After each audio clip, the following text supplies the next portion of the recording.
এটাই তো আতঙ্কে রাখা। আজকে সরকার সাহেবরা ভাঙড় সহ ক্যানিং এর মানুষকে আতঙ্কে রেখেছিল। মানুষ কি কম আছে? এদের কাজটা হচ্ছে আতঙ্কে রাখা। যে কে কি বলছে পাত্তা দেওয়ার দরকার নেই। এতটুকু মনে রাখবেন, সংবিধান আছে, আর্টিকেল বলছে, সংবিধানের আর্টিকেলে উল্লেখ আছে আপনি আপনার ধর্ম পালন করতে পারবেন, ধর্মকে পালাতে পারবেন, ধর্ম প্রচার করতে পারবেন, ধর্মের প্রসার করতে পারবেন। কারো কথাই পাত্তা দেওয়ার দরকার নেই। আতঙ্কিত তারা বেশি হচ্ছে যারা মেরে লুটে খেয়ে রেখেছে।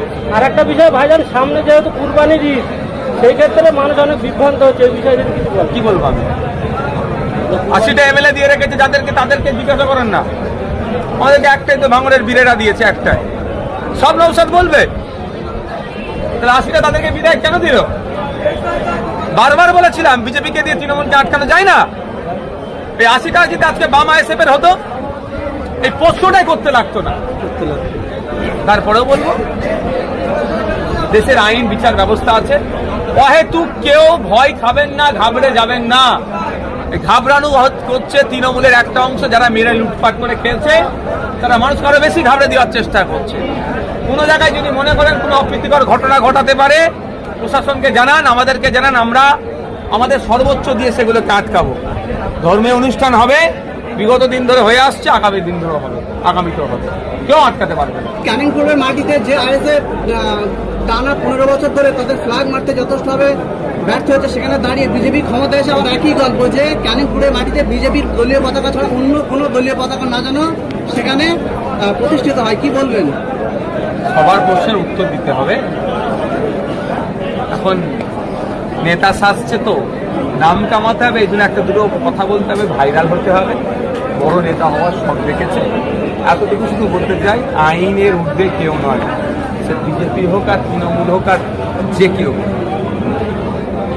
পশ্চিমবাংলার বিভিন্ন জায়গায় আইএসএফ এর পতাকা আস্তে আস্তে উঠতে শুরু করেছে। আগামী দিনে বাংলা পক্ষ গর্ব চট্টোপাধ্যায় অ্যারেস্ট করেছে, কি বলবেন? কি কারণে হয়েছে ভাই? ইভিএম নিয়ে বিতর্কিত মন্তব্য করেছে। ইভিএম নিয়ে এটা যেটা শোনা যাচ্ছে, ইভিএম নিয়ে বিতর্কিত মন্তব্য করার জন্য নাকি গ্রেফতার করেছে। আবার শুনছি তার বাড়িতে নাকি 24 রাউন্ড কার্তুজ পাওয়া গেছে। এটাও শুনছি তার নাকি ওটা সিকিউরিটি ছিল, সেই সিকিউরিটির কার্তুজ। এখন প্রতিহিংসা পরায়ণভাবে যদি তাকে গ্রেফতার করা হয়, আমি এর চরম বিরোধী করব। কারণ মানুষের মতামতের স্বাধীনতা আছে। ইভিএম নিয়ে যদি কেউ বলে, কারো যদি রাগ হয়, সেজন্য অন্যায়ভাবে তাকে ফাঁসি যদি গ্রেফতার করে, আমি তার বিরুদ্ধে। এবার এটা এবার বিচার হবে। ওই রাউন্ড কার্তুজ কাজ ছিল না ছিল, কি ছিল, সবাই কথা বলবে। বাংলাদেশে আন্দোলন হচ্ছে, বলছে ভারতবর্ষে পশ্চিমবাংলায় মুসলিমদের উপরে অত্যাচার হচ্ছে বিজেপি সরকার আসার পরে। কি বলবেন? আন্তর্জাতিক বিষয় তো অনেক ভুলভাল ভিডিওতে এখানে ছাড়া হচ্ছে। বাংলাদেশের ভিডিও আমাদের পশ্চিমবাংলায় বলে চালিয়ে দেওয়া হচ্ছে। আমি আপনাদের মাধ্যমে সাধারণ মানুষকে বলবো, এগুলো সতর্ক থাকবে। বাংলাদেশের অত্যাচার দেখিয়ে পশ্চিমবাংলায় বিজেপি ফায়দা লুটল, এটাও হতে পারে। পশ্চিমবাংলার অত্যাচার দেখিয়ে বাংলাদেশের রাজনৈতিক দলগুলো ফায়দা লুটতে পারে। দেশের অভ্যন্তরীণ ব্যাপার আমরা বুঝবো, বাংলাদেশের অভ্যন্তরীণ ব্যাপার তারা বুঝবে। তবে বৃহত্তর স্বার্থে বাঙালি আমরা, সে স্বার্থে আমরা ভালো খারাপের পরামর্শ দিতে পারবো। অনুরোধ এতটুকুই, কারো কথায় উত্তেজিত হবেন না। Law and order situation create হবে, কাজ করবেন না। যদি মনে হয় এখানে বিশৃঙ্খলা কে করতে চাইছে, লোকাল থানায় কমপ্লেন করে আমাদেরকে জানান, আমরা যাতে প্রশাসন ব্যবস্থা গ্রহণ করে সর্বোচ্চ চেষ্টা করব। ক্যাটাগরির সিকিউরিটি প্রোভাইড করা দরকার, তাকে সে প্রোভাইড করতে হবে। নওশাদ সিদ্দিকী এমএলএ হিসাবে যে নিরাপত্তা পাওয়ার দরকার, সেটা কিন্তু মমতা ব্যানার্জি দেয়নি, ফলে কোর্টে গিয়ে নিতে হয়েছে। দ্বিতীয় কথা, একজন এমপি হিসাবে যে নিরাপত্তা পাওয়া দরকার, সেটা তাকে দিতেই হবে। অভিষেক বাবুর ক্ষেত্রে সেটা হয়েছে। এবার নতুন একটা রাগ আছে, আমি আপনি সবাই জানেন, ওপেন সিক্রেট। অভিষেক বাবুর সাথে শুভেন্দু অধিকারী একটা নতুন আজকি আছে। এই সুযোগ তিনি পেয়েছেন, কাজে লাগাচ্ছে। এটাও অভিযোগ ছিল, শুভেন্দু বাবুকে নাকি দীর্ঘক্ষণ কলকাতাতে সিগনালে দাঁড় করিয়ে রেখে দিত, তখন ওরা সুযোগ পেত। তবে এই রাজনীতিতে আমি নাই। আমি এতটুকু শুধু বলতে চাই যে সংবিধান প্রদত্ত যে অধিকারগুলো আছে সুনিশ্চিত করা। অভিষেক বাবু মমতা ব্যানার্জি নয়, পশ্চিমবাংলার প্রতিটা নাগরিক যাতে নিরাপদে থাকে, সেটা দেখার দায়িত্ব বর্তমান মুখ্যমন্ত্রী শুভেন্দু অধিকারী মহাশয়। সুতরাং কার নিরাপত্তা কমলো, কার নিরাপত্তা সেম থাকলো, কার নিরাপত্তা বাড়লো, তা বিবেচ্য নয়। বিবেচনার মধ্যে থাকবে প্রত্যেকটা নাগরিক যেন নিরাপদে থাকে। অনুরোধ করছি, ফেক ভিডিও সার্কুলেট করবেন। দেখুন, আইএস কে কোথায় দায়িত্ব পাবে সেটা নওশাদ সিদ্দিকী কন্ট্রোল করে না। যদি আপনার আমার কারো মনে হয় কে সিস্টেমের বাইরে গিয়ে কাজ করছে ইউপিএসসির জন্য, সেখানে তাদের নামে অভিযোগ করা যেতে পারে, এক নম্বর। আর আমি যতটুকু জানি সিনিয়রিটির বেসিসে যেমন ডিজি হয় পুলিশের, ঠিক সে ধরনের বেশ কিছু নাম রাজ্য থেকে প্রস্তাব যাওয়ার পরে চিফ সেক্রেটারি হয়। তা এটা যদি নিয়ম বহির্ভূত হয় নিশ্চিত হবে আমাদের সকলকে দেখতে হবে, একবার দেখার পরে অভিযোগ করতে হবে। তবে যেভাবে এখন নির্বাচন প্রক্রিয়া শেষ হলো না, এখন এক জায়গায় নির্বাচন বাকি আছে, তারপরে যেভাবে শেষ হওয়ার আগেই সিইও থেকে সিএস হয়ে গেল, এটা একটা সন্দেহ থেকে যাচ্ছে। সেও আবার মমতা বন্দ্যোপাধ্যায়কে হেকেল করার চেষ্টা করেছে, অকথ্য ভাষায় গালাগাল দিয়েছে, যা তা কথা বলেছে।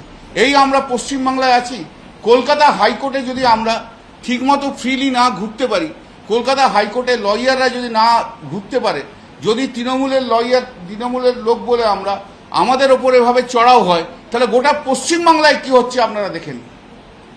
আপনাদের অনেকে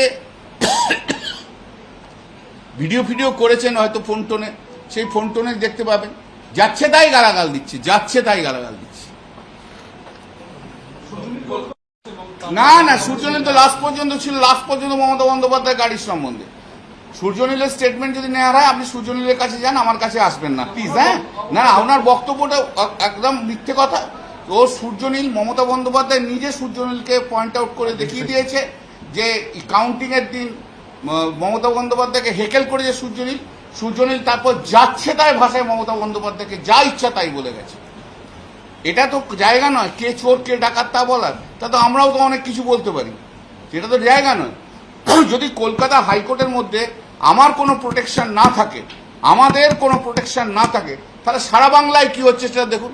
কি হয়েছে সেটা তো আপনারা দেখেছেন, এটা তো অস্বীকার করতে পারবেন না। এটা তো পিসপুলি তো আসতে পারেননি, আমিও পিসপুলি বেরোতে পারিনি। আজকে আমাকে এখানে বসে 10 মিনিট ধরে আমাকে শ্বাস প্রশ্বাস নিতে হয়েছে, আপনাদের সামনেই হয়েছে না? হ্যাঁ কি না বলুন না, কোনোদিন এরকম সিচুয়েশন হয়েছে? আজকে যে সিচুয়েশন হলো, একজন সিনিয়র লয়ার তাকে যেতে পর্যন্ত দিচ্ছে না, এর চেয়ে আর কিছু খারাপ কিছু থাকতে পারে? এই ললেসনেস হয়ে গেছে। মাননীয় মুখ্যমন্ত্রীর জামানাতে ললেসনেস কোনোদিন কলকাতা হাইকোর্টে এই জিনিস হয়নি। মাননীয় মুখ্যমন্ত্রী শুভেন্দু অধিকারের নেতৃত্বে আজকে এই ললেসনেস হলো। दादा आज कोर्ट में क्या क्या बातों लेकर सवाल उठा, क्योंकि हमने देखा था रिजल्ट निकलने के बाद जो न्यू मार्केट एरिया में जो तोड़फोड़ हुआ था, पार्टी ऑफिस में तोड़फोड़ हुआ था, क्या कुछ हुआ? हम लोग जो बोला है पोस्ट पोल वायलेंस जो बीजेपी वर्कर कर रहे हैं और पुलिस कोई स्टेप नहीं ले रहा है, हम लोग दिखा दिया जे नंबर 1 कितना पार्टी ऑफिस को वैंडलाइज किया है, तोड़ मोड़ के भांग दिया। उसके बाद हमरा लिस्ट दे दिया 2000 आदमी को, अभी दे दिया, उसका बाद फिर भी देंगे 2000 आदमी को। जोन लोगों को उनका घर में नहीं रहने सकता है, अभी सब बाहर चला गया डर से, बीजेपी का वर्कर का डर से। 3 नंबर देखा